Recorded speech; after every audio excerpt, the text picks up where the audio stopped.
All right. This session, finally, is about you, the citizen who's been motivated by all that you've been hearing today and for those who were here yesterday to do something about climate change, but what and how? This panel will focus on how citizens can take action to encourage good policy. You'll hear from elected officials and activists on the best methods of communicating with policymakers, what sparks interest and and concern, and what turns them off. Moderating this session is someone who is probably familiar to many of you, since by you just being here, shows you are interested in public affairs, and that's what he is all about. Mr. Rob Lorei is host of the weekly news and review program, Florida This Week on WEDU TV, which, by the way, is one of the media co-sponsors of this conference, along with the Tampa Bay Times. And he is also News and Public Affairs Director for WMNF Radio. Mr. Rob Lorei.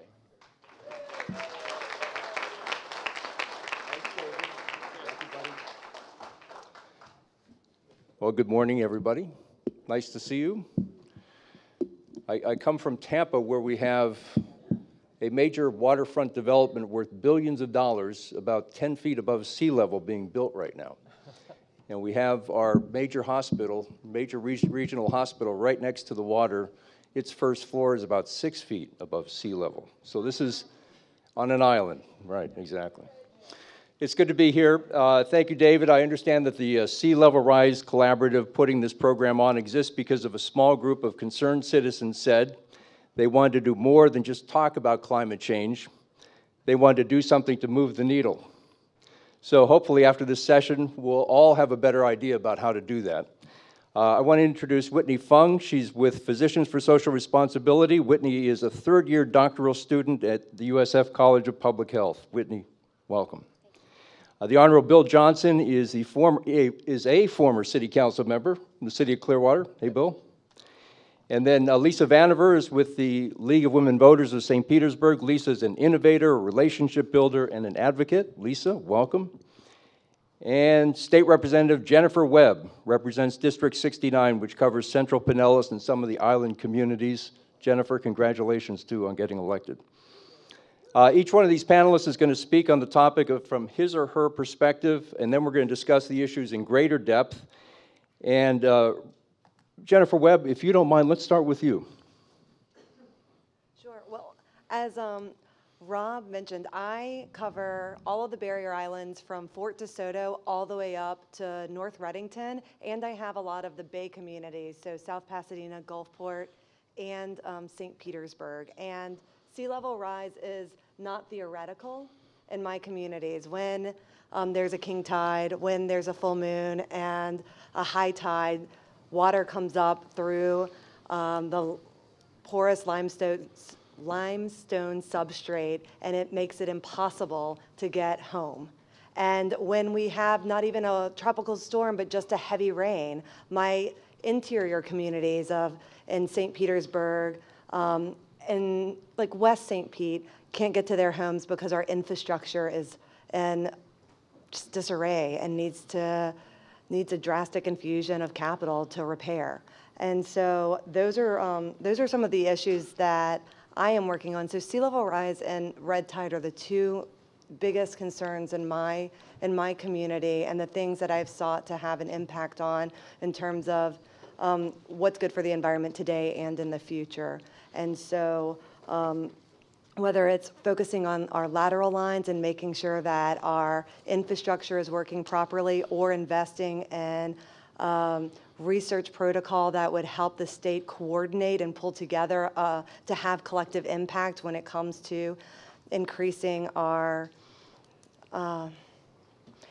diversifying our energy sources and preparing for climate change in real ways. These are both bills that I have been working on and that are important to not just our community, but communities and families across Florida. And Lisa, could I ask if there's anything in Tallahassee right now that would address either, you mentioned red tide, but also sea level rise? Are there any bills moving through in Tallahassee that you think the public should be aware of? Did you want that? Oh, I'm sorry, for Jennifer, I'm sorry, Jennifer. Well, no, on there's no good, well, no on the climate change. There's some good bills that have been proposed. So there's the 100% renewable that's been proposed by Representative Escamani. There is the 1369 for the Florida Climate and Resiliency Research Program that Ben Diamond proposed and I co-sponsored along with a bunch of other legislators. But they are not moving, and it's too late for them to move this session unless they've moved in the House. And unless they've moved in the Senate, and they haven't moved in the Senate.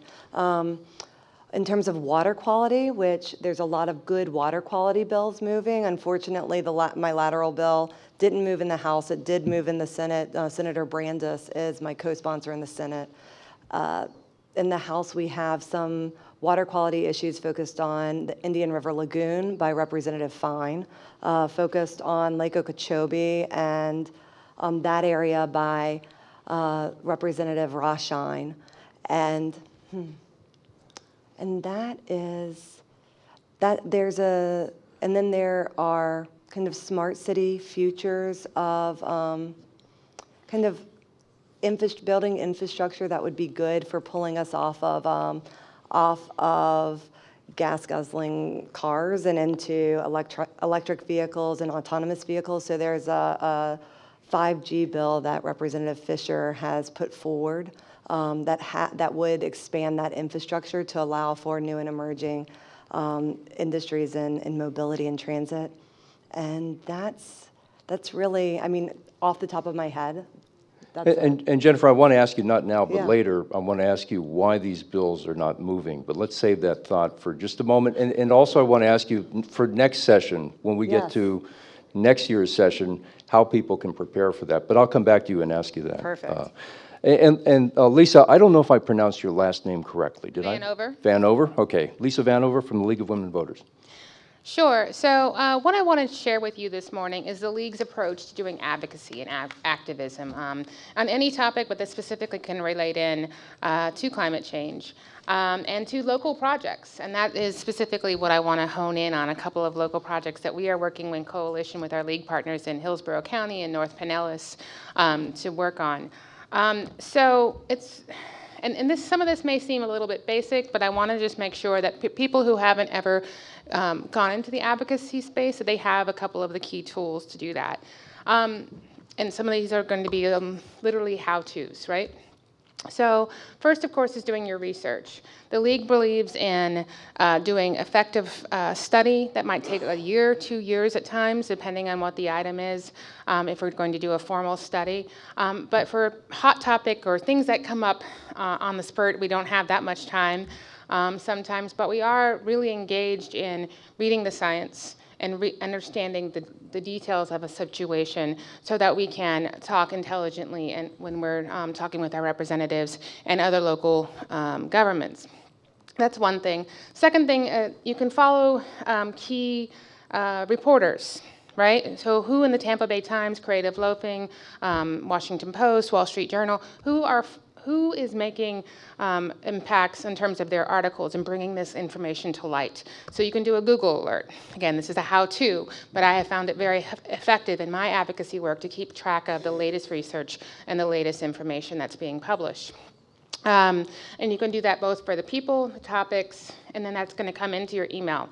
I'll be a warning, don't do it on too many things or else you'll flood yourself with email, and that's not too much fun.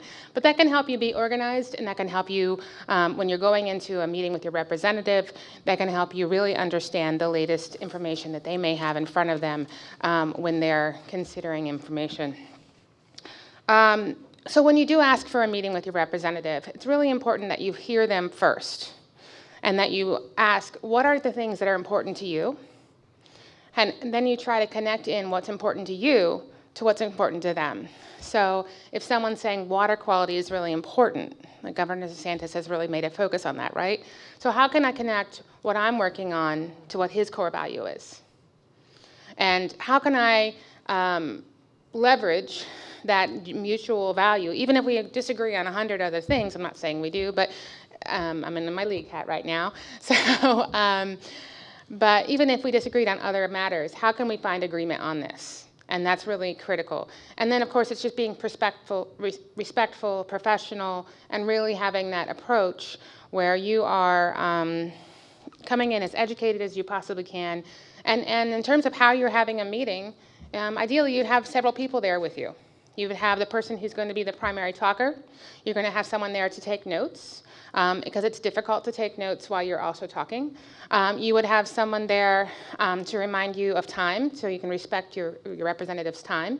And if they say, oh no, I'm fine, and you keep going, that's fine, but you're all respecting each other's time and you're doing this professionally.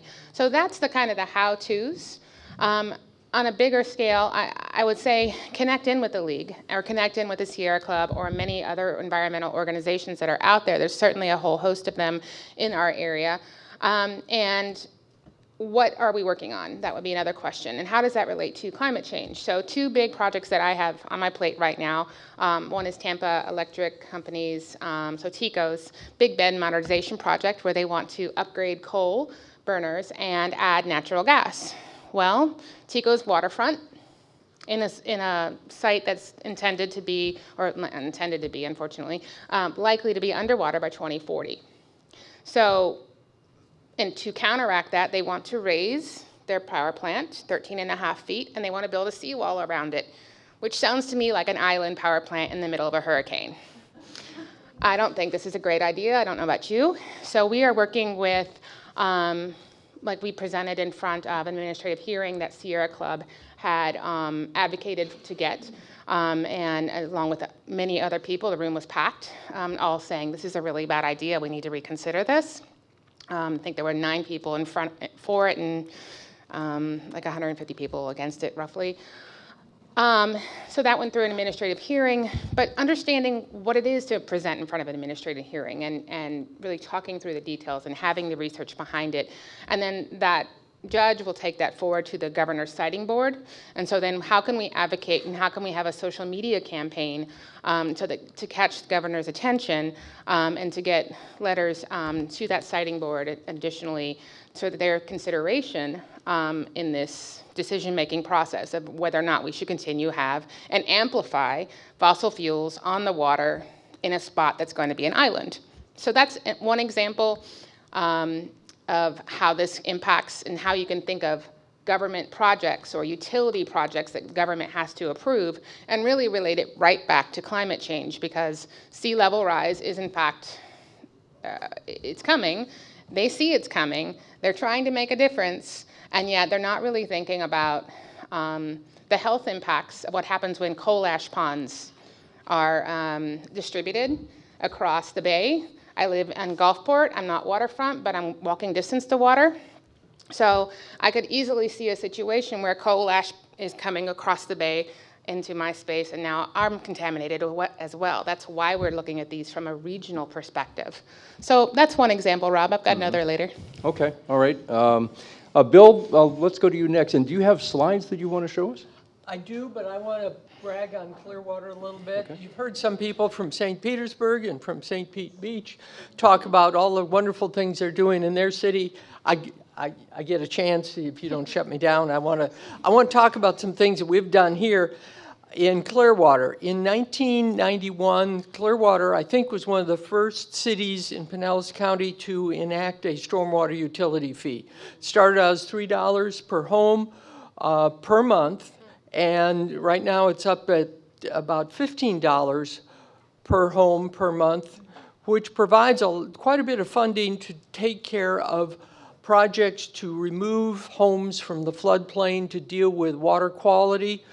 With a name like Clearwater, you want to have a bay that's kind of clear, and we got a long ways to go. So we've taken 240 homes out of the mobile KPOC mobile home park, bought the park bought that whole area, converted it into a park, and that's one example. Glen Oaks, Lake Bellevue, some other big examples that we've done. We've created a town lake regional stormwater retention facility in downtown, which means we can have economic development of properties in that district without them having to put stormwater retention on site. Been installing baffle boxes on outfalls in the beach and areas going into Stevenson's Creek. With regard to the elevation, when you saw the Phoenix map, Clearwater is mostly in that white area. My house is 80 feet. Downtown Clearwater is probably about 40 feet. So we're in pretty good shape, except we've got some challenges. We've got the causeways coming across into Clearwater, the Courtney Campbell, the Memorial Causeway going out to the beach. The beach roads are at 5 feet elevation, maybe some at 4. And our beach is the #1 beach in all of this nation rated by TripAdvisor. So we've got a lot of stuff going on Clearwater Beach. We've got a lot of values on Clearwater Beach. And so that's an opportunity for us, I guess I should say. We're currently at a CRS rating of 6. We'll expect that to go to a 5 when we get re-rated in the spring of 2020. One of the things that Clearwater did was in 2011, we did a green print report. Our author of that report is here with us today. But I would say that we've kind of ignored that report. It's just kind of fallen off of the visibility, which is very unfortunate. But, okay, that's the introduction. Okay. To address the topic that you asked me to talk about, I've got some slides. First statistic, 7% of all Americans believe that chocolate milk comes from brown cows. And this was a report that was published in the Washington Post in 2011, I think that says 2017, okay. The second thing to remember, is that with a population of 20,000 residents, 1,400 of them think that chocolate milk comes from brown cows. So in your city, you have people that believe in chocolate milk and brown cows. And you probably can extend that to say that some of your council members may have a similar thought. Or that, and then the third statistic to never forget is that councils tend to act like if one citizen shows up to address the council on a subject, it is an issue of grave public concern. If 2 citizens show up on the same subject, it's a movement. And if 3 citizens show up and address the council on the same subject, it is a mandate of the people. Wow. Well, some people, some citizens think that that's the way it works as well. But I have some suggestions for you in communicating with locally elected officials. You can come into any public meeting and you have an absolute right to speak to the council during that forum. But I think that public comments at a council meeting are not an effective way to communicate to a council, at least to start with. And instead, I recommend you get to know the council members, learn a little about them and their background. As you said, try to figure out where they're coming from. Make an appointment with them individually in advance of the issue coming to the council. You're going to talk to somebody on the staff. Generally, you can say, I want to get on the calendar for a half hour. And then go, I agree, take a friend. It's good to have two people there because it also means that there's more than just this one crazy person that believes in chocolate milk and brown cows. Be respectful. Have a specific ask. When you come in and you say, oh, I want the council to do more about climate change, well, what did you have in mind? And how can I help you? It's appropriate to say, to ask the council members if they're familiar with the issue. A lot of times people would come into me and I would say, wow, this is a new one for me. I don't know where staff is. I don't know necessarily where things are in the city's plans. If you have some facts, present those. Myra did a great job this morning with introducing that subject. Then ask the council member or the mayor, whoever you're talking to, well, what's next in this process? Where do you recommend I go, or where's it go from here? Ask if you should brief a member of the staff. Generally, the staff does probably 99% of the work, and you should make sure that the staff person that the council member is going to be talking to knows what you're talking about, and then follow up. Things to remember, council members are different. Remember the brown cows? Some of them think differently than you do. They have different backgrounds, perspective, and what's important is to think that they may operate process-wise much differently than you do. You may be a science-based decision maker, and they may be all based on experience or what they read or listen to on their favorite TV station. Remember, council members are not supposed to talk to each other on a subject that may come up in a council meeting. So don't think that you talk to one and they will pass the message on to others. They are prohibited from doing that by the Sunshine Law. So you probably are going to want to go and communicate with the other ones. But your initial reaction is going to get some information for you to open the door for the next step. And you will that next step will likely involve staff in that. And I think I have one more. If you're going to talk to the council about a service issue, not necessarily a policy issue, start with the city staff contact first. If it's about the stormwater program, call and say, you can call the mayor's office and say, who is the staff person dealing with stormwater? Go talk to them. If you're dissatisfied, then I would recommend you go next to the city manager's office and say, well, I talked to Rob Farley and he blew me off or didn't understand what I was saying. Can I talk to somebody else? Then, if you don't get a good response there, then schedule your meeting with a council member and say, I've been working on this issue. Here's what I've done so far, and here's where I need your help on the policy side.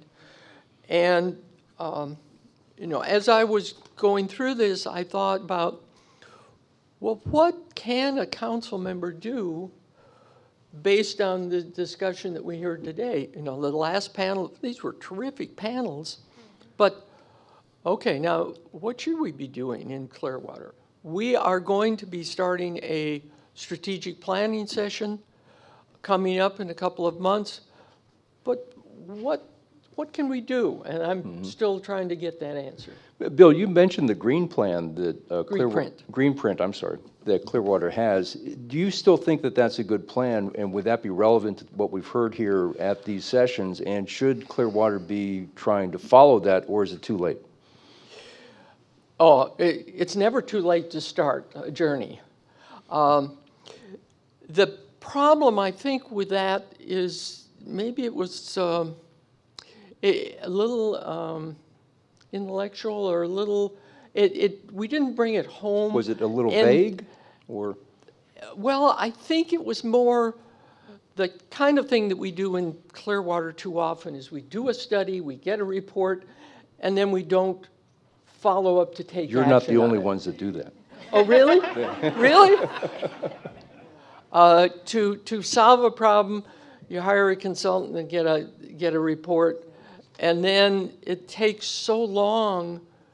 Governments just aren't good at following up, and in the commercial side, you can order something from Amazon and have it delivered today, but in the government side, it takes 2 years to get a stop sign put in. So that's an area, there's a book called Tactical Urbanism, talking about trying to accelerate the process in government toward an agenda item. And I think part of it is government tends to do big projects instead of breaking it into smaller pieces and trying to get that implemented. Okay, thank you. And let's go to Whitney Fung from the Physicians for Social Responsibility. Well, good morning, everyone. I wish I had a better statistic than the brown cow one, but that was pretty good. But I'll have some more serious statistics because my role is a little bit more related to health. And so thank you for the opportunity to be here. I'm going to be talking a little bit about 2 hats that I wear, and the first one is working with the Physicians for Social Responsibility, the Florida chapter, in the last year. How many of you have heard of PSR Florida? Okay. About maybe a third of the room.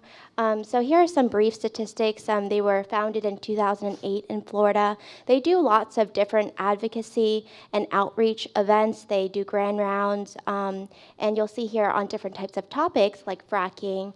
They were traditionally founded on preventing nuclear warfare, but now they've moved towards a lot of different types of public health issues. And a big thing right now they're working on is climate change and climate impact on health.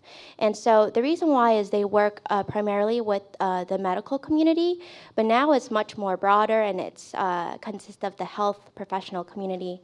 And the reason why is because the health community is in a unique position to reach to the public because almost everybody goes to the doctor. And so we find that this is a good way to educate and advocate to the health community so they can teach their patients. And so a recent grant that we just received from the Foundation for Healthy St. Pete, it's called the Climate and Health Call to Action. And so it's kind of 3-pronged. The first is to work with health clinics to adopt different types of sustainable behaviors. It might be reducing energy use at their clinic, reducing water, increasing recycling, and things like that. We also provide educational materials for their patients and staff. So it gives the providers an opportunity to talk to their patients about climate impact on health. And we actually have some of those materials, and the table is right there on that side. So please do visit us and grab some materials. And then we also do that outreach and education, like I mentioned before. We have a lot of providers on the board for PSR Florida, and so they do a lot of grand rounds. We do talks at the libraries. We go to community fairs, and we provide this education so people are aware and know about what's happening and the impact of climate change on health. And so there's our website, and so feel free to visit us and see what we do. And so that's kind of the PSR hat. The second hat that I wear is I am a Ph.D. student at USF in the College of Public Health. So my research interests are actually in nutrition, sustainable food systems, and chronic disease prevention. And so I'm new to this environmental world. There's a lot of things that I don't know about because I'm more food and nutrition. But the reason why I'm here is because I see and I think that it's really important to start looking in the future of the intersection of food and environment and the future issues of global food security, food and agriculture, all those things related to natural resources like water, soil, and all the issues that we're talking about, sea level rising. And so as my hat of wearing a PhD student, as a PhD student, I'm also a community advocate. I was with Representative Webb as a community advocate in the Tampa Bay Network to End Hunger. So doing work on the ground like you all are, advocating for our issues, a student on a university trying to make change, a small-scale policy change.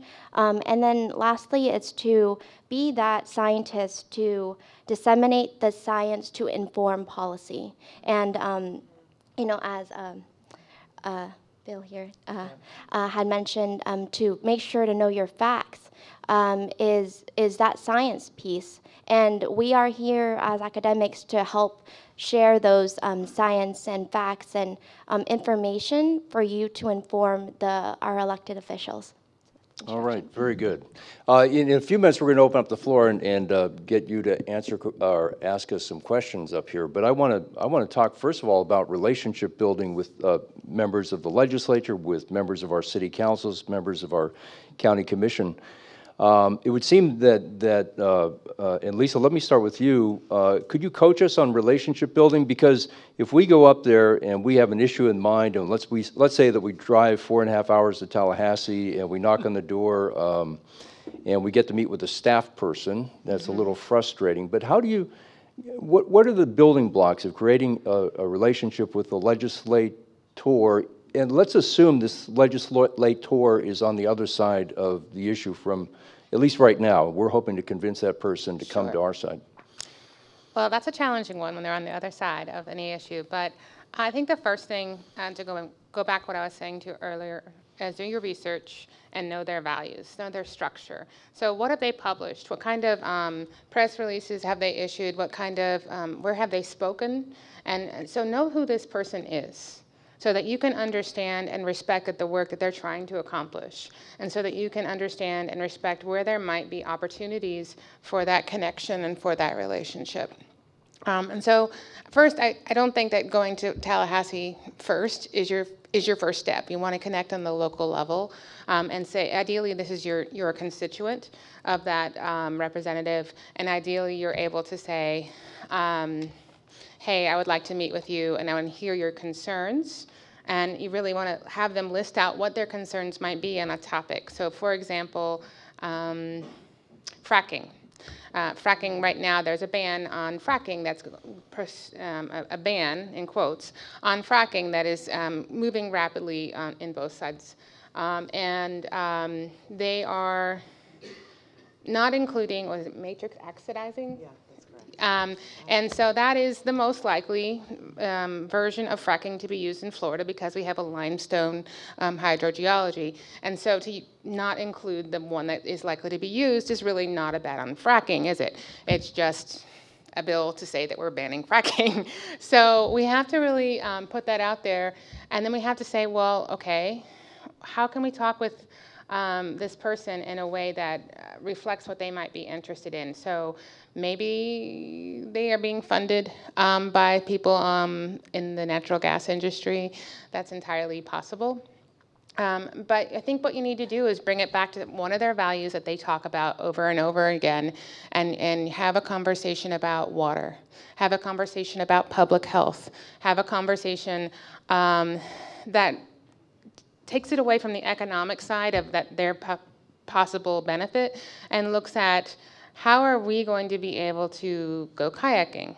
How are we going to go out in the boat? What is going to happen to the water sources? And it's not just the fun stuff, guys, but sometimes connecting it to fun, I find, makes a connection with people where you're not just being so serious all the time. You know, I don't say this facetiously, but would it help to make a small donation to the state legislator just to get in the door, or to find a business owner, maybe the kayak business owner is a Republican? Yeah, and so bringing that person with you and saying, what are their impacts, right? How can we?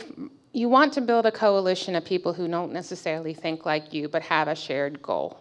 And if you can bring those people together and go together, an example on a local level for plastics, we were successful in getting a ban on plastic straws. over and over again, we had restaurant owners come to the table and say, really, it's not that big of a deal. Or people that have not a surf shop, but a paddleboard shop or a kayak shop, and them saying, yeah, I'm really seeing this as it's an issue because people don't want to go kayaking and have plastic everywhere. They want to go kayaking and enjoy a natural environment and see turtles and that kind of stuff. They don't want to see a turtle getting impaled by a straw. And so to have people that are going to agree on a lot of their points, and maybe as a business owner, they're in the room able to also bring in that kind of side of, and that perspective, might relax someone, Yeah. right? And Je- that helps. Jennifer, what would you say about building that relationship? I mean, I hear Lisa saying, don't wait till they get to Tallahassee, meet them in the district first as your first step to build that relationship. So I would start meeting with your representative, let's say, sine die is May 3rd. We'll all be heading back to our districts after May 3rd. We'll spend the next month giving legislative updates. And we'll be busy going to meetings. For me, I'll spend the next 2 months because I have 11 cities and some of the strongest neighborhood associations in my district. So I'll spend the next 2 months going out and giving people legislative updates, kind of recaps of what happened during session. Once that month, 2 month period, call during that period and say, I would like to set up a meeting with the representative. Or the senator, I really appreciate the work that he or she did on X, Y, and Z. And I know that this bill didn't get far, but I'm so curious as to why, and I'd love to strategize as to how I can help move it along or what resources we need. Because also, and I think I have a slightly different perspective. It's more of a know your place and value it. Activists have a very valuable place in our political system. Mm-hmm. So do organizations who work within the process, within the legislative process. They also have a valuable position within the process. And our legislators have an important position. And so know what you're comfortable doing. If you're somebody who is uncompromising and wants, the ideal version, own that and do it loudly and be out in the community and be organizing. If you're someone who looks for compromise and who feels comfortable looking for, kind of like Bill said, like, what can we do now to build on for later? If that's more of your personality and style, then work more closely in the legislative process because that's what we are able to do right now when it comes to environmental stuff. And if you're someone who really doesn't mind the run for office. I want to get... Because it really is an exercise in how can I move this ball down the court and frame it in a way that I can get bipartisan support and also, and I would say, if you go up this session, an important question, because I think the environmental movement and climate change and sea level rise and all of these great people, what I see happening is we are 100% willing to hold individuals accountable to a level that we are not willing to hold corporations accountable or our cities or municipalities or counties accountable. And that's problematic because individuals have the least amount of resources and the least power. And so I encourage everyone to really make sure that our elected officials, I killed one of my bills that was going to be pulled into an amendment on somebody else's bill because I thought it was a little draconian, how he wanted to implement it. And I thought, and so I said, I really appreciate you willing to work with me on this, and if we're not willing to hold our corporations accountable to the same extent and the same severity that we want to hold our individual families to, I don't think it's a good policy solution. But let's see how we can work together to move this forward for next session. And so we're going to go back to the drawing table. We're going to meet with some national organizations for legislators who are passionate about the environment, along with American Water Security Project, which is a local policy and advocacy shop out of St. Pete, to figure out what the best solution is that's not draconian for families, but that also gets the job done. you know? And I want to ask Bill and Whitney the same question, but Jennifer, before we leave on this topic, let's say that those bills that you mentioned at the very start are not going to be heard even in committee this time around, yet they're good environmental bills. When is there hope that they, even though the legislative makeup is not going to change next year, is there hope that if you begin the groundwork today somewhere that maybe there's a chance next year in the next session? Well, and that's exactly why you need to start these conversations as soon as possible, because the more, the stronger the coalition, the more groups, the more people engaged, the more you can tie it to interests of Retail and Lodging Association wants clean water and a strong infrastructure so that they can build more hotels. You know, let's see who else. The environmentalists are in favor of these kinds of policies. I mean, you can find this broad, interesting coalition that might not agree on every issue, but they agree on the issue that you're passionate about. And making sure that they all know that that's there and working with the legislator early, because it takes a while to build a coalition and to bring people together and to have people speak about an issue from a variety of perspectives. And good environmental bills have that. They really do. All right. Bill, let's talk about building a relationship with members of the city council or county commission. Any other advice you would have for people who want to make climate change the number one issue? Like, for instance, what about protests? Do protests at all work? Yes and no. Just an example of one of the things that happened in Clearwater that the council was just, there was a wave that was coming at us and we just had to say, well, of course, yes. And it wasn't really a protest, but it was a group, it was a Clearwater Marine Aquarium. They wanted to move City Hall and rebuild an aquarium on that. And so they came to the council and said, would you support this? And they had their story all put together. And they had 25, 30 people that came to the council meeting, and they'd done some preliminary work, but it was kind of like a storm surge coming to the council. And they were all positive about it, and so there were a lot of people. They were all very positive about it. So it was easy to say yes and very difficult to say no. A similar situation occurred when Clearwater was given the opportunity, again with the aquarium, to purchase a piece of property that it could be used for our waterfront development. There was another organization in town that wanted to buy it, and the citizens communicated to us that no, they wanted the city to acquire that. Mm-hmm. And it was, I mean, we got a stack of communications that thick, and it helped, it was helpful. I would say, though, that if you're starting from scratch, don't have your first step being pickets outside City Hall. Try to do what both of or all the other panelists have been talking about in understanding where the council is coming from. And don't assume that the council members are your enemy firsthand. Try to build a relationship first. I think one of the most interesting things is dealing with septic tanks in the unincorporated areas. Several years ago, I tried to, okay, Clearwater, let's move out. Well, we found out that the health department was not supporting the cities to annex property if they went out to the unincorporated areas to put in sanitary sewers.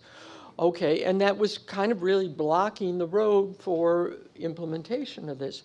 Well, then red tide occurred, and there was a connection to red tide to when it got close to the shore, then if septic tanks were putting nutrients were feeding the red tide.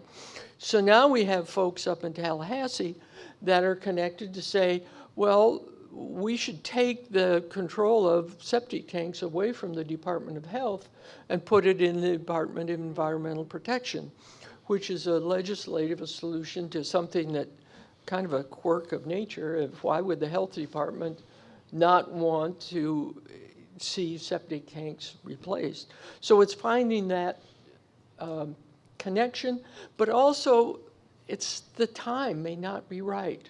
And you may say, well, okay, I'm not going to push it now. We'll come back to that later. Okay, all right. Whitney, you were going to add to this. Yeah, it wasn't as much as advice to how do we build relationships with elected officials. It was more so about advocacy and how do we as individuals prepare and feel ready to speak out on a specific topic you're passionate about. And I speak, I think, a little bit from individual experience and from learning is, I feel like a small fry. Who's going to listen to me? And I think we're in a room where you feel confident and maybe ready to speak out, but we are trying to mobilize the community. And we are only a small % of people that are willing to advocate, but we need to think about how do we spread the word to get others to also be willing to speak to their elected officials. As in the PowerPoint slide, we have a right to be there to listen to public and comment on these topics, but it's kind of scary. It's very scary to talk to people. And what we found with PSR, we're working with several health clinics in St. Pete, and we're working with these health clinics. They might be the clinic managers, clinic staff, nurses, doctors, and they don't feel comfortable advocating. You're a health professional, but you don't know how to start because I'm not a trained advocate. I am an academic. But we all have different roles. We might write, you might tweet, or you might protest, or whatever it might be, but we need to learn the skills to be able to do the things that we're talking about. And just to plug, the reason why I want to say that is because PSR has an advocacy training next Saturday. So if you want to come, it's next Saturday in St. Pete, but we have flyers over there by the table as well. But I'm also speaking about students. If we look around the room, I've been going to these conferences lately, and there's not a lot of college students. And so how are we, as advocates, mobilizing the community to teach the younger generation? And they need to feel comfortable. And so we need to be thinking about how do we get everyone involved. So I started this by saying that I came from Tampa, where we have this really important hospital on our waterfront. We're building Water Street downtown, which is $1 billion both public and private partnership that is just about 10 feet, maybe I'm exaggerating, might even be like 6 feet above sea level. But we're putting all this investment in downtown Tampa. And then in Tampa, we're building McMansions in South Tampa that go right up to the lot line, and there's no holding pond on the residential area. And we're building these enormous condos on Southwest Shore right next to the water. And the first floor of every one of those is going to be at impact, if not the first 2 floors, if there's a hurricane that comes up the mouth of the Tampa Bay. So I want to scream to my county commission and my city council to say, wait a minute. If we're going to start investing, we ought to be investing on high ground, not low ground.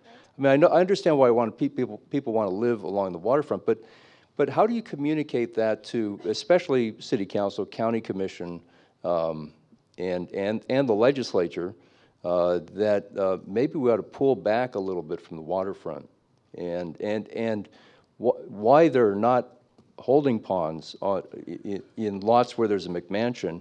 In South Tampa, there is flooding all over South Tampa that they can't seem to control, and part of the reason is the McMansions that they're building go right up to the lot line. So, Bill, do you want to take that? I mean, how do I if this is the way I feel, how do I convey that to my county commission and my city council? Well, the easy thing to suggest is, well, you just have to change your zoning code and not allow new construction in the floodplain area, right? Just very simple. Well, Very simple. that's a very simple ask, but totally impossible to implement because there are property rights, there's the Burt Harris Property Protection Act, and I think that it's difficult for, I mean, it's kind of like well, I won't talk about another subject, but you have years and years of legislation that has protected the private property owners from actions of the government that in many times were irresponsible actions. But now we have something where we really want it to affect the future of the community. But these two features kind of are colliding, and that's where the last panel I thought was so good in saying there are some economics that are going to change this. And in the meantime, maybe this is a great investment for the next 30, 25 years, and I'm going to get my money back in 25 years, and that's all okay. I care about. But, yeah. I care about short term. Yeah. If it's a short term, I mean, I've been thinking about some of our hotels, and we're probably going to have some more hotels built on the beach, and if it's good for a period of time and you get your investment back and you're willing to walk away from that. But if you're not willing and you're expecting the government to bail out in a disaster, or you're expecting that the city is going to increase the height of the roads so that you can make sure you have access. But if you increase the height of the road, that changes the drainage so that more water runs into the businesses and the homeowners along kind of the street. And so then you have to compensate the homeowners and the businesses that you're destroying along the way. And, you know, the cities don't have an unlimited pot to draw, money to draw from. It's really just reaching into your pocket for their money to spend on these things. And too often people make the connection that, well, the cities have a lot of money, they're wasting money on all these things, so they can do it in better ways to help me, but it's really not. And if you look at millage rates, some of these costs, we talked at the last session about applying that cost locally to a tax district in local area or against the whole general city. And I think that's a conversation that needs to be had more often. Mm-hmm. Lisa? Yeah, so I think this is kind of a pick your battle and how do you frame something in a slightly different way. So instead of directly going after someone's property rights or what they should do with their own property, because I think that's a pretty hard case, as you said, what you could instead ask for and talk with your legislator about is concurrent development laws, which we used to have, and it went away about, let's say, 9-10 years ago, concurrent with Governor Scott's administration, and it went away quickly. And so it used to be the case that if you were going to build a new development, if you were going to put in major buildings, or new city, whatever, you had to really make a case for what was going to happen to the needs for the firefighters, to the needs for sewers, to the needs for schools, to whatever the case may be, and sea level rise and resiliency needs being hopefully one of those things. That doesn't exist anymore, and so I think instead of going after one specific place, perhaps you go with a coalition of other people and you try to get that concurrent development requirement and regulation back and work on that for next session, because that is something we desperately need to reinvent. Do you know what the status is? I would not, I think it would have a better chance, not next session, but the session after. Okay, that's definitely one of those takes yeah, a long you used time. to have to like run stuff all the way up to the state and all the way back down, and now that's no longer the case. They undid that regulation. What keeps me up at night is a hurricane hits, that comes into the Tampa Bay area, and not only would it be devastating to our tax base, because that's where the majority of our taxes come from locally, but then you have a lot of people with second homes and investment properties and stuff, and they just cut and run. And then we're left to pick up. And so I'm also thinking, and this is thinking in long terms, like, well, what about, how do you address that? How do you make sure that, private property rights, that you also make sure that people are being good stewards of their property even after something happens, and get that trash out, because I just got back from the Panhandle. I was there on Friday, and it's devastating. I mean, it's devastating not only to their tourist industry, but 2.8 million acres of farmland was destroyed. If they don't, and it's on the brink of creating it could create an ecological disaster up there, because timber was a big part of their industry up there, and timber actually helps the watershed and make sure that it's clean. It pulls up a lot of water, so there's not flooding downstream, and timber is the most expensive crop that's grown up there. And if farmers choose not to replant that because it is so expensive, one, to clear their land, $25,000 an acre, then to plant their land, another $2,500 an acre, and then to replant their land, another $1,500 an acre, we could have another situation like Lake Okeechobee, but up in the Panhandle. And and that's a big concern. So how can government intervene and make sure that we're getting, that we're helping private property owners and farmers up there redevelop their land in a way that makes sense for them and their agribusiness, but also makes sense for our ecology and our economy as a whole. And the piles of rubbish that are still waiting to be picked up, and the fact that FEMA money doesn't come in automatically, a lot of it's reimbursement, and it takes years. We still haven't gotten reimbursed for Irma for 2 years ago, and so our state's putting out money, waiting for money to come back, and we're fighting with the federal government every step of the way for the reimbursements that we get.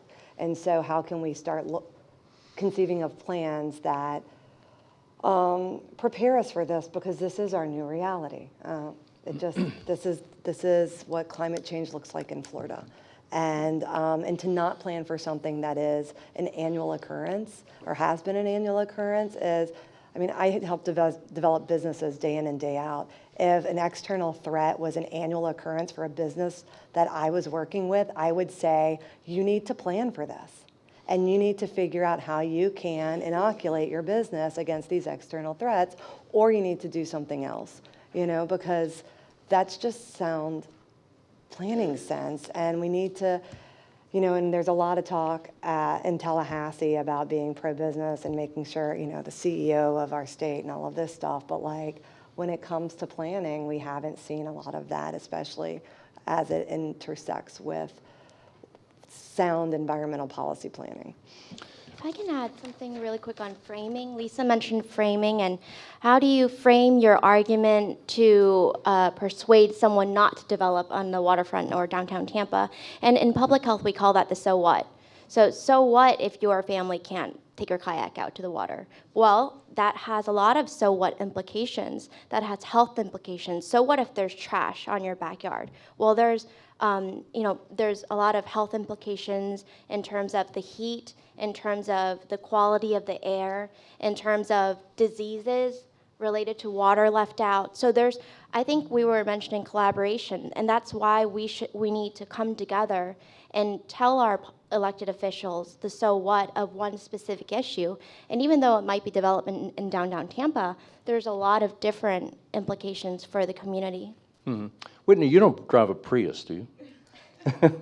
That's my next dream car. That's your next dream car? I'm a student right now, so okay, all right. is So you can't afford, right? All right. Not yet. Well, the reason why I asked that, and we've been talking about business and the economy, is that I think on one side there's the group that says, well, if you pass something like the Green New Deal, you're gonna create a backward economy, and that's what this group is likely fighting against. But yet on the other side, if you try to reduce your carbon footprint and you get a car that gets 30 or 40 miles to the gallon, or you get an electric car that goes 200 miles to the charge, if you eat lower on the scale so that you reduce your consumption of meat and dairy, you're also reducing your carbon footprint. And if you're buying locally, you're also, your money is circulating more in that local economy. You're helping the local economy, and you're also reducing your carbon footprint because those trucks aren't bringing in the tomatoes from Texas. So how do you convince people that if we go lower you know, if we try to do some of these things, that it actually makes economic sense. It makes good business sense if your hotel, instead of generating a $10,000 a month electric bill, is going to reduce that electric bill to $5,000 a month if it puts up solar panels and puts it more. How do you convince people that it makes good business sense to go in this direction? Yeah, I'm not as good as with the money part, the economic part, but there's definitely people that can help with the cost-benefit analysis. But for me, going back to science, I think there was a couple of speakers that were talking about the National Climate Assessment, the recent reports, IPCC reports, and it's a scary thing when you start learning about, it's not just about why it's good now. It's not just I'm a good citizen to eat local. It's about we need to do this or things will get worse. And when we're talking about natural disasters, things are getting worse, sea level rise. It's getting worse because of the climate. And things like reducing carbon footprint, if we don't do that, all the health implications, I didn't even talk about that yet, but rising temperatures, extreme weather, greenhouse gases, all these things are increasing allergies, vector-borne diseases, asthma, malnutrition around the world, impacting children, mental health impact. There's people are having post-traumatic stress disorder because of these things. And so it's not just about persuading people to do a good thing, it's we need to start now and make change. And I don't know if that's scary enough. It scares me, but we need to spread the word, which is why advocacy is so important. Mm-hmm. Did anybody else? Yeah, absolutely it is. So I'm also getting my MBA and focusing on sustainability as I do so, and I have a background in energy management. I owned a business, sold a business, and did all that for 9 years. So I can definitely speak to the business side and the business case. And so there are things like energy performance contracts where you have a major facility like a college campus, and you come in and you do an investment grade energy audit, and you determine what are the things that we could do. How can we put in LED lights? How can we replace the boilers and chillers and all those kinds of things to make it more efficient? We would drop the use, and then you can leverage the cost of the debt over time using the savings to pay for the debt. And it's called an energy performance contract. That is one of many, many examples where there are actually many business opportunities within sustainability that it's just, when people say it's not good for business, I'm like, which business? Because it was really great for my business. And so I want to just be honest. This was a good thing. I mean, I'm not rich, but we did really well.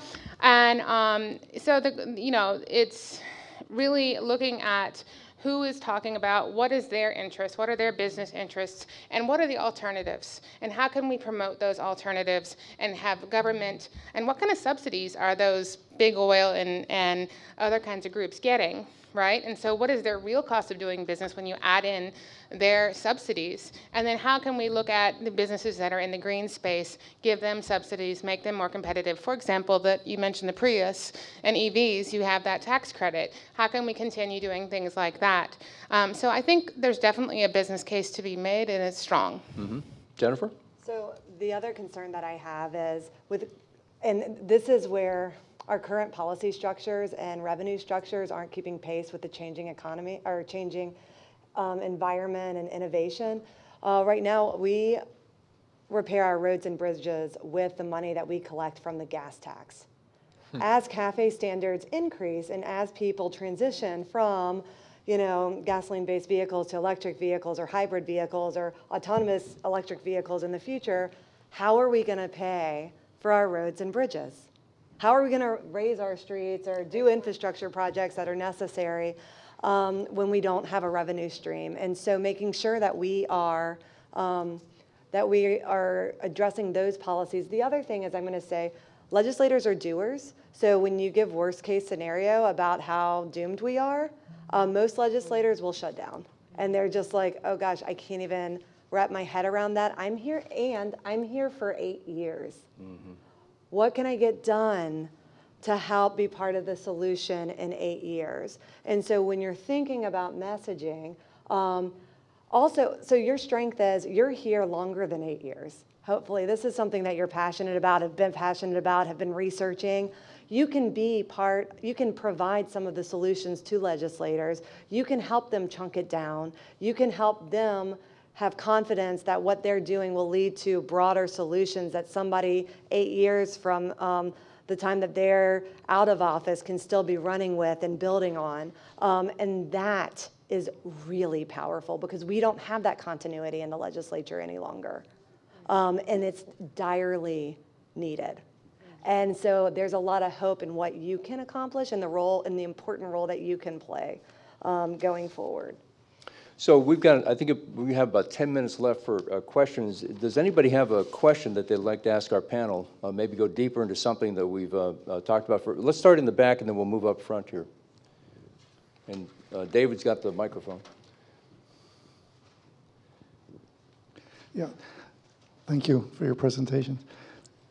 How do you change the discussion from individualism that will not solve the problems of mitigation or resiliency to the major problem of systemic change? That's a great question. Who wants to Well, take that? I think that we've hit on that in terms of planning. So things like plastic straw bans are individual things, or limiting kind of personal consumption patterns, those are individual. But when we talk about planning, zoning, tax structure, incentive structure, holding larger corporations and counties and municipalities accountable for their contribution to the problem, those are larger, that's a collective. And I think that that can help shift how we start talking about the problem. And we've started doing it because of the red tide epidemic when we talk Jennifer, about. would it be fair to say that oftentimes people who are elected, and not saying you, but Yeah. they don't recognize the problem unless there's a crisis. We saw the red tide crisis, and that ties back to pollution in the waterways. Sure. And now Tallahassee, even though it leans conservative, is taking a serious look at trying to deal with that issue. So I think maybe the question is, we all know that we're in a crisis right now. Some people don't recognize we're in a crisis. Mm-hmm. How do we get other people to recognize we're in a crisis so they take it as seriously as we do? I don't know that you have to get them to recognize that it's a crisis. I think that that's an emotional shift that people are either at or not at. And if you're trying to start there, that's 3 degrees away from the problem. And so similar to what Lisa's been saying is find what their interest is, because environmental concerns touch on so many different aspects of daily living. And then speak to them related to those concerns. So those individuals may not be your mouthpieces in the Capitol. They may just be a yes vote on an issue that's important to you. So they play a point, but if you're having to change them, if you're having to change their emotional state in order to then generate these second and third degrees, it's not going to happen. It's less likely to happen, I would say. Yeah. Okay. And Rob, if I could real quick, I would also look at utilities and infrastructure. Right now, especially in Tampa Bay, there are 3 major projects, at least 2 that I want to talk to. One I mentioned earlier, TECO's Big Bend power plant modernization plan, and also Tampa Bay Water is currently on April 15th in 9 a.m. We'll be reviewing the City of Tampa's request to do a Tampa augmentation project, which is basically toilet to tap project, and they are not using the most advanced filtration. And so that's going to go into our aquifer. And so what happens when there's a major storm? What happens when there's sea level rise? And they haven't even really addressed resiliency or had this conversation in respect to this project. So I would encourage you, if you're looking for systemic change, look at your utilities and see what they're doing and see how you can have impact on the governmental processes. That's really what we're leveraged on right now as a league in our area. And so come to that meeting on the 15th and show up and use your voice. All right, I think we've got 4 questions on the table. We've got this question here and the question in the back. Who wants to go next? Okay. Oh, this person, okay, sorry. This is a question mainly for Jennifer, and anyone. Being as it requires a group and organization to kind of get your foot in the door, there are 2 that I can think of right offhand. One is with Delaney Reynolds, Sink or Swim, and Delaney, of course, is from Miami. We've had her here to speak. The other one is Juliana versus the United States, which is a Supreme Court about being, Juliana is a group of kids who are suing the federal government because they're not protecting their future. Right. And I want to know if any of this has been talked about in the inside circles at all. No, actually, I hear about it more here because we have a statewide case and the attorneys for which live in Pinellas County. And so they're helping to organize that statewide case on behalf of the children. So I hear more about that here than I do up in Tallahassee. So we've got a question here and a question in the back. So how about in the back first? And Yes, this question's for the Honorable Bill Jonson.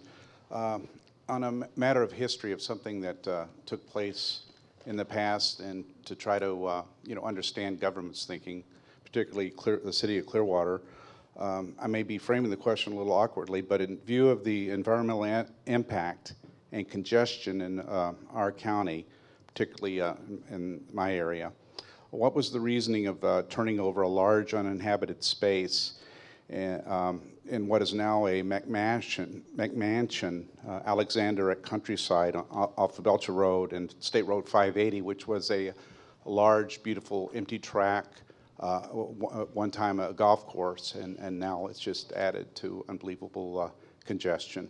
Thank you. I'm not sure exactly where you're referring to. That sounds like a specific thing that maybe I could deal with you individually on. One of the things that I tried to do during my time on the council is looking at the comprehensive planning process in the state, where you have future land use designations for all the property within your county or within your jurisdiction. And then when somebody comes to you and says, well, I want to change that from open space, a golf course to apartments, to me, whenever you make that change, it was a higher hurdle for you to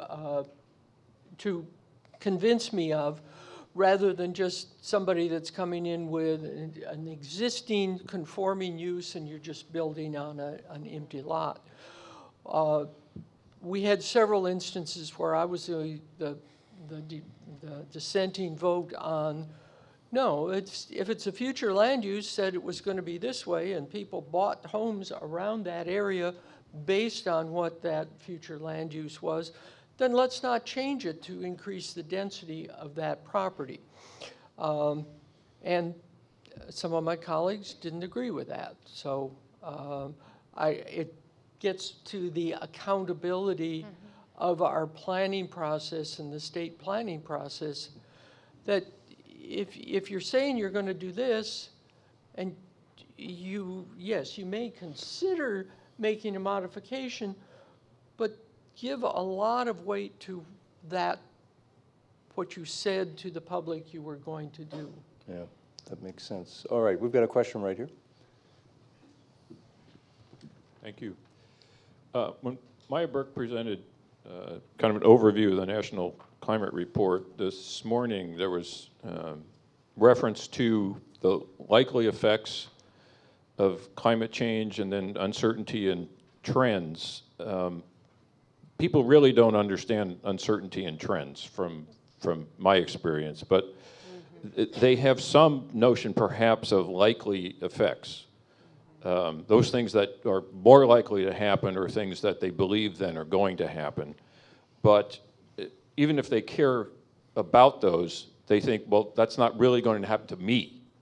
So when, Rob, you said we're in a crisis, they just don't believe that. Yeah, I mean, that's what I think. You know, educated people think, well, yes, we're in a crisis. In fact, the time's already too late.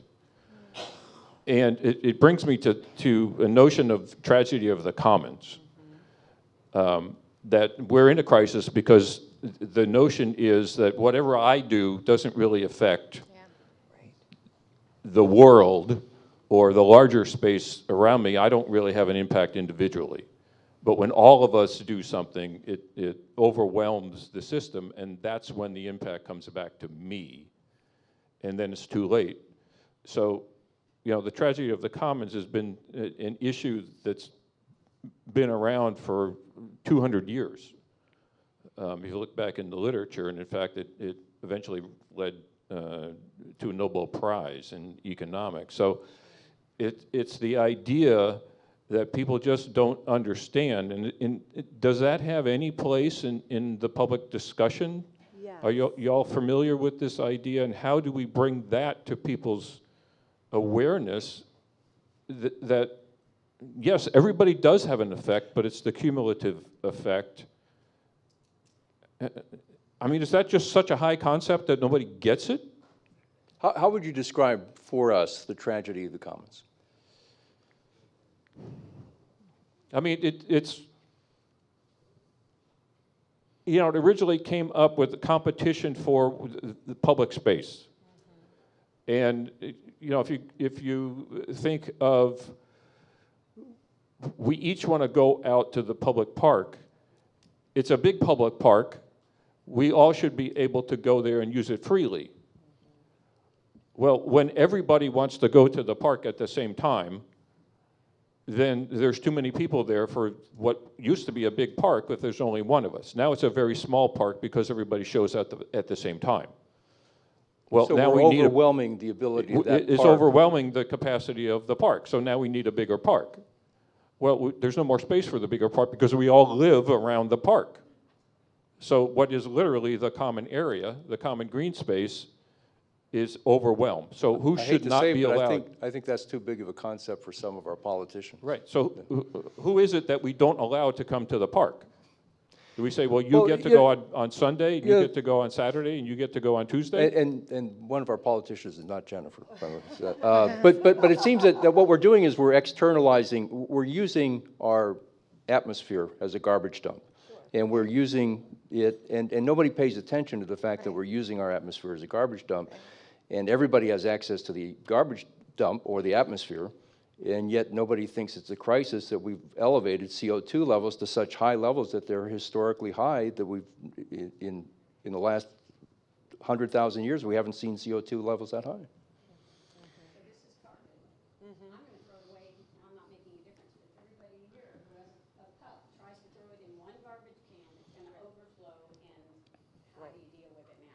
And I do think there's something for individual behavior, and I kind of picked on Whitney a little bit, but asking about a Prius. I'm sure there's a lot of Priuses out there in the parking lot, but by us demonstrating through individual behavior that you can save money, you can live a great life, and you can also live low with a low carbon footprint, that sets the stage for other people to follow us, right?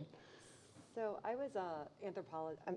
I'm an anthropologist by training, and I filled in for a colleague of mine teaching his anthropology of development class. These are do-gooder college students who want to go out and teach African villages how to cleanly get their water and dispose of things. And I said, actually, in America, as an American, the best thing that you can do in order to make sure that we have a sustainable future is to curb your consumption. Mm-hmm. They hated that answer. They hated it. They were like, that's not what I want to go out. I want to get credit for doing something good in a third world country. I do not want to take responsibility for my own consumption and for what myself and my nation is contributing to the problem of global sustainability and global warming. And so that tells me that we have to start, I mean, honestly, part of it is in education, and I hate to dump everything on like, oh, we need to educate people differently, but it is. We need to create ecological thinkers and people who understand their role in the vast kind of a network of complex problems and reinforce it over and over and over again, because children are moral thinkers, they're ethical thinkers. It's amazing how they just know what's right and know what's wrong, and it's partly because they're also black and white thinkers, but the further away we get from that, the more people justify, and so reinforcing that over and over again is important. Well, I'll leave you with this wonderful thought. My son, who's graduating high school, came home the other day from his natural resources class totally depressed because his teacher explained to them that climate has changed, sea level is rising, and we're in a crisis. Yes. And it's too late to stop global warming. So now his generation and the next generation has to deal with that thanks to the prior generations who warmed up the climate and is melting all the glaciers, and now, oh my God, Mom and Dad, what am I going to do? I'm in a crisis. 15 years ago, I taught a class at UMass, and it was Beyond Climate Change, Surviving the Next Phase on the planet Earth. That was the title of the project that these college students decided to do, and it was painful. The amount of like, no, it's too late. This 15 years ago, and we're just having these conversations now in Florida. Yeah. So, yeah. But I don't think that we can leave ourselves with pessimism, because I think that I think this next generation is going to look at this problem and say, okay, let's tackle it. Let's figure out how we can tackle it. And we may not have the answers. Yeah, right. Yeah, it is opportunity. So, panelists, thank you very much for a great panel. Thank you.